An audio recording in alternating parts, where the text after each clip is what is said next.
കേരളത്തിലെ ജനങ്ങൾക്ക് നീതി ആയോഗ് എന്ന് പറയുന്ന കേന്ദ്ര ഗവൺമെന്റ് ഏജൻസിയാണ്. അതിലെ ജനജീവിതവുമായിട്ട് ബന്ധപ്പെട്ട നിരവധി പ്രശ്നങ്ങൾ ഇൻഡെക്സ് അനുസരിച്ച് കണക്കാക്കി ഓരോ സംസ്ഥാനത്തിൻ്റെയും നിലവാരം എന്ത് എന്ന് പറയുന്നത് അവരാണ്. അത് വിദ്യാഭ്യാസത്തിൻ്റെ കാര്യത്തിൽ, ആരോഗ്യത്തിൻ്റെ കാര്യത്തിൽ, അതേപോലെ തന്നെ ഏറ്റവും അവസാനമായിട്ട് വന്ന റിക്കാർഡ് ഗ്രാമീണ മേഖലയിലെ ജനങ്ങളുടെ സുസ്ഥിരമായ ജീവിതത്തിൻ്റെ കാര്യത്തിൽ എല്ലാറ്റിലും കേരളം ഒന്നാം സ്ഥാനത്താണ്. എല്ലാറ്റിലും ഒന്നാം സ്ഥാനമാണ്. ഓരോന്നോരോന്ന് ഞാൻ വിശദീകരിക്കുന്നില്ല. എത്രയോ കാര്യത്തിൽ നമ്മൾ ഒന്നാം സ്ഥാനം. എങ്ങനെയാണ് കേരളത്തിന് ഈ ഒന്നാം സ്ഥാനത്തേക്ക് വരാൻ കഴിയുന്നത്? കഴിഞ്ഞ കുറേ കാലമായിട്ട് കേരളത്തിൽ എടുത്ത ഇടതുപക്ഷ ജനാധിപത്യ മുന്നണി ഗവൺമെന്റ്, 57 സഖാ VMSന്റെ ഗവൺമെന്റ് മുതൽ ഇപ്പോൾ സഖാ പിണറായി ഗവൺമെന്റ് വരെ, അതിനിടയിൽ സഖാവ് നായനാരുടെയും അതുപോലെ തന്നെ VSന്റെയും ഗവൺമെന്റ് ഉൾപ്പെടെ എല്ലാം നടത്തിയിട്ടുള്ള പ്രവർത്തനങ്ങളുണ്ട്. ആ പ്രവർത്തനങ്ങൾക്കെല്ലാം ഒരു ബദൽ സംവിധാനത്തിന്റെ ദിശയുണ്ടായിരുന്നു. കോൺഗ്രസും BJPയും എല്ലാം ആരെയാണ് വളർത്തിയെടുത്തത്? ഇന്ത്യയിൽ എല്ലാവർക്കും അറിയാം, വലിയ മുതലാളിമാരെയാണ്, കുത്തക മുതലാളിമാരെയാണ്. ഇപ്പോഴും അംബാനിയെയും അദാനിയെയും ഒക്കെയാണ് നരേന്ദ്രമോദി വളർത്തിയെടുത്തത്.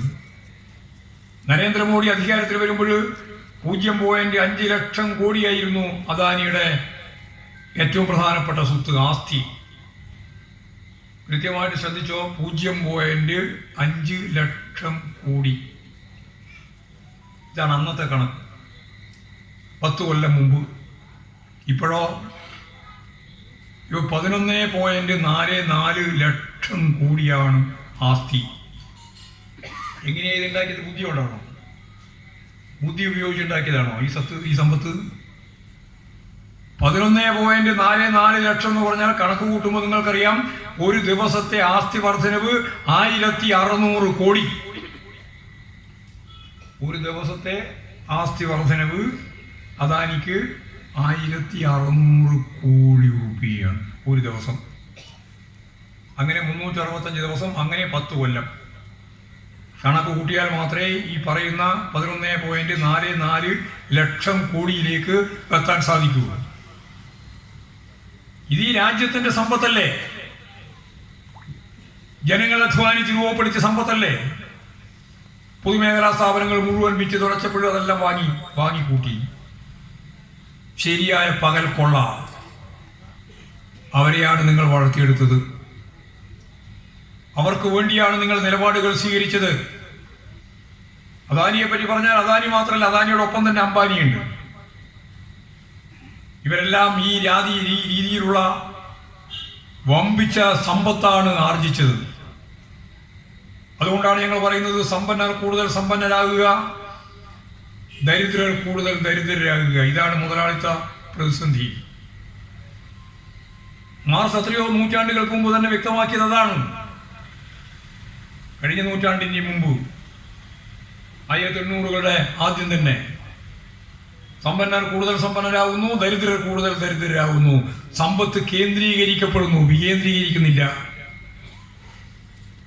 അതിൽ നിന്ന് തികച്ചും വ്യത്യസ്തമായ ഒരു സംസ്ഥാനം കേരളം. സോഷ്യലിസ്റ്റ് രാജ്യങ്ങളെ പറ്റിയൊന്നും ഞാൻ ഇവിടെ വിശദീകരിക്കുന്നില്ല. കേരളത്തിലെ ജനങ്ങളുടെ ജീവിത നിലവാരം എങ്ങനെയാണ് മെച്ചപ്പെട്ടത്? യാദൃശ്ചികമായിട്ട് തലയിലെടുത്തുകൊണ്ടാണോ? 1957 സഖാ VMSന്റെ ഗവൺമെന്റ് ഇന്ത്യയുടെ ചരിത്രത്തിൽ, ലോക ചരിത്രത്തിൽ ആദ്യമായി ഒരു കമ്മ്യൂണിസ്റ്റുകാരൻ പാർലമെന്ററി വ്യവസ്ഥയിലൂടെ അധികാരത്തിൽ വന്നത് ഈ കേരളത്തിലാണ്. ലോകത്ത് എവിടെയില്ല. പെപ്സിലൊക്കെ എവിടെയോ ഉണ്ടായിരുന്നു, EMS എഴുതിയിട്ടുണ്ട്. അതല്ല, ശരി, ഇവിടെ തന്നെയാണ്. 57 ഗവൺമെന്റ് അധികാരത്തിൽ വന്നിട്ട് 6ാമത്തെ ദിവസം ഈ ഇന്ത്യയുടെ ചരിത്രത്തിൽ എല്ലാവരും വിസ്മയിപ്പിക്കുന്ന രീതിയിൽ ഒരു വർഗപരമായ കാഴ്ചപ്പാട് വെച്ചുകൊണ്ട് ഓർഡിനൻസ് ഇറക്കി. അതാണ് കുടിയൊഴിപ്പിക്കരുത് എന്ന ഓർഡിനൻസ്. പാവപ്പെട്ട കുടിയാനെയും കുടികിടപ്പുകാരെയും ജന്മിമാരുടെ ഭൂമിയിൽ നിന്ന് എപ്പോൾ വേണമെങ്കിലും ഒഴിപ്പിക്കാം.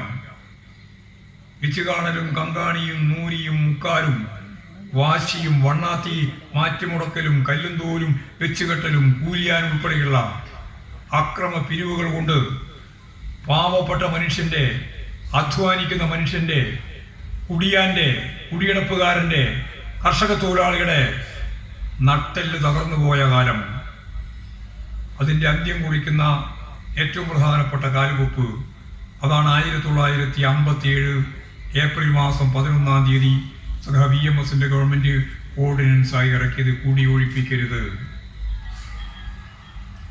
ഈ കേരളത്തിലെ മനുഷ്യന് തൻ്റെ ഏടിയായിട്ട് മുന്നോട്ടേക്ക് പോകാൻ കഴിഞ്ഞ ആദ്യത്തെ കാൽവെപ്പ് അതാണ്. ഭൂബന്ധത്തിൽ വന്ന മൗലികമായ മാറ്റത്തിന്റെ തുടക്കം. അത് കഴിഞ്ഞ് 1957 2 കൊല്ലം കഴിയുമ്പോൾ ഗവൺമെന്റ് പോയി. 59 ഗവൺമെന്റ് പോയി. വിമോചന സമരം. വീണ്ടും 10 കൊല്ലം കാത്തിരുന്നു. 1969 1969 കാർഷിക ഭൂപരിഷ്കരണ ഭേദഗതി നിയമം ആ ഗവൺമെന്റാണ് കൊണ്ടുവന്നത്. 1969 ഒക്ടോബർ 14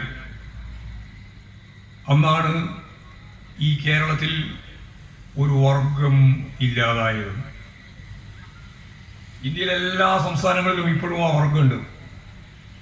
ഏതാ വർഗം? കേട്ടിരിക്കാൻ സുഖമുണ്ട്, പറഞ്ഞോ. ഏത് വർഗമാണ് കേരളത്തിൽ ഇല്ലാതായത്? ഇന്ത്യയുടെ വിവിധ സംസ്ഥാനങ്ങളിൽ ഇപ്പോഴുമുള്ള ആ വർഗം ഈ കേരളത്തിലില്ല. ഏത് വർഗ? ജന്മിവർഗം. ജന്മിയില്ല. ജന്മിത്വം അവസാനിപ്പിച്ച ആദ്യത്തെ സംസ്ഥാനം കേരള. ഇനിയും 10 പതിറ്റാണ്ട് കഴിഞ്ഞാലും ആ ഒരു തലത്തിലേക്ക് ഭൂബന്ധത്തെ മാറ്റാൻ ഇന്ത്യയിലെ വിവിധ സംസ്ഥാനങ്ങളിലാവില്ല. ജന്മിത്വം അവസാനിപ്പിച്ചു. പാർലമെന്ററി പ്രവർത്തനത്തിന്റെ ഭാഗമായിട്ട് നിയമം നിർമ്മിച്ചു. നിയമം നിർമ്മിച്ചാൽ നിയമവ്യവസ്ഥയനുസരിച്ച് ജന്മിത്വം അവസാനിക്കുമെന്നാണ് പലരും ധരിക്കുക. ഇല്ല. കാരണം നമ്മുടെ ഗവൺമെന്റ് പോയി, പുതിയ ഗവൺമെന്റ് വന്നു. അവർ നടപ്പിലാക്കാൻ തയ്യാറില്ല. അപ്പോഴാണ് 1969 ഡിസംബർ 14 ഒക്ടോബർ 14 നിയമം നിർമ്മിച്ചു. 2 മാസം, കൃത്യം 2 മാസം, നവംബർ ഡിസംബർ 14 അന്ന് കർഷക തൊഴിലാളികളുടെയും കൃഷിക്കാരുടെയും വലിയ സമ്മേളനം ആലപ്പുഴ അറവുകാട് മൈതാനം. 5 ലക്ഷം ആളുകൾ പങ്കെടുത്തിരിക്കുന്നു. സുന്ദരിയുണ്ട്, VMS ഉണ്ട്, AKE ഉണ്ട്, VS അച്യുതാനന്ദനുണ്ട്, അഴീക്കോടൻ രാഘവനുണ്ട്, CH കണാരനുണ്ട്. എല്ലാ പാർട്ടി നേതാക്കളും അഖിലേന്ത്യാ അടിസ്ഥാനത്തിൽ അവർ ഈ ലോകത്തോട് ഒരു പുതിയ കാര്യം വിളിച്ചു പറയുകയായിരുന്നു. ലോകത്തോട് കേരളത്തിലെ communist party of India Marxist ലോകത്തോട് പറഞ്ഞ പ്രത്യശാസ്ത്രപരമായ ഏറ്റവും പ്രധാനപ്പെട്ട ഒരു സംഭാവന. അതെന്താ? പാർലമെന്ററി പ്രവർത്തനത്തിന്റെ ഭാഗമായിട്ട് നിയമം നിർമ്മിക്കും. ഇടതുപക്ഷമാണെങ്കിൽ ആ നിയമം നടപ്പിലാക്കും. അതാണ് വ്യത്യാസം. വലതുപക്ഷം നിയമം നിർമ്മിക്കും, പക്ഷേ നടപ്പിലാക്കില്ല. ഇതായിരുന്നു പാർലമെന്ററി വ്യവസ്ഥയുടെ ഭാഗമായിട്ട് നമ്മൾ കണ്ട അനുഭവം. എന്നാൽ നിയമസഭ ഏകകണ്ഠമായി പാസാക്കിയ ജന്മിത്വം അവസാനിപ്പിക്കുന്ന നിയമനിർമ്മാണം പാർലമെന്ററി വ്യവസ്ഥയനുസരിച്ച് നടപ്പിലാക്കാൻ കൂട്ടാക്കുന്നില്ല എങ്കിൽ കമ്മ്യൂണിസ്റ്റ് പാർട്ടി ലോകത്തോട് വിളിച്ചു പറഞ്ഞു, പാർലമെന്ററി വ്യവസ്ഥ നിലനിൽക്കുന്ന രാജ്യത്ത് തന്നെ, ഒന്നും കൂടി പറയാം, പാർലമെന്ററി വ്യവസ്ഥ നിലനിൽക്കുന്ന രാജ്യത്ത് തന്നെ പാർലമെന്ററി വ്യവസ്ഥക്കനുസരിച്ച് പാസാക്കിയ നിയമം നടപ്പിലാക്കുന്നില്ല എങ്കിൽ പാർലമെന്റേതര മാർഗത്തിലൂടെ അതിശക്തിയായ തീക്ഷ്ണമായ പോരാട്ടത്തിലൂടെ ആ നിയമം നടപ്പിലാക്കും എന്ന് ഞങ്ങളിതാ പ്രഖ്യാപിക്കുന്നു എന്നത് ലോകത്തിന് നൽകിയ പ്രത്യശാസ്ത്രപരമായ സംഭാവനയാണ് CPIM-ന്റെ. സംഘടനാ പ്രവർത്തനത്തിന്റെ കൃത്യമായ പ്ലാൻ ചെയ്തുകൊണ്ടാണ് ഡിസംബർ മാസം 14-ാം തീയതി തീരുമാനിച്ചു. സഖാവ് AKG ആണ് ആ സമരപ്രഖ്യാപനം നടത്തിയത്.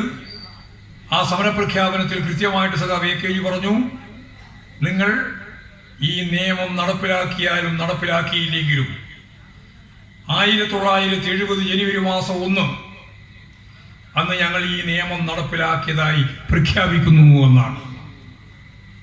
നിങ്ങൾ നടപ്പിലാക്കിയാലും നടപ്പിലാക്കിയില്ലെങ്കിലും 1970 ജനുവരി മാസം 1-ാം തീയതി ഈ നിയമം, കാർഷിക ഭൂപരിഷ്കരണ ഭേദഗതി നിയമം, കേരളം ഏകണ്ഠമായി പാസാക്കിയ ജന്മിത്വം അവസാനിപ്പിക്കുന്ന ഈ നിയമം ഞങ്ങൾ 1970 ജനുവരി മാസം 1-ാം തീയതി നടപ്പിലായതായി പ്രഖ്യാപിക്കുന്നു എന്ന പ്രഖ്യാപനം നടത്തിയിട്ട് നേരെ ജനങ്ങളാകെ കാർഷിക മേഖലയിലേക്ക് ഊളിയിട്ടിറങ്ങുകയാണ് ചെയ്തത്.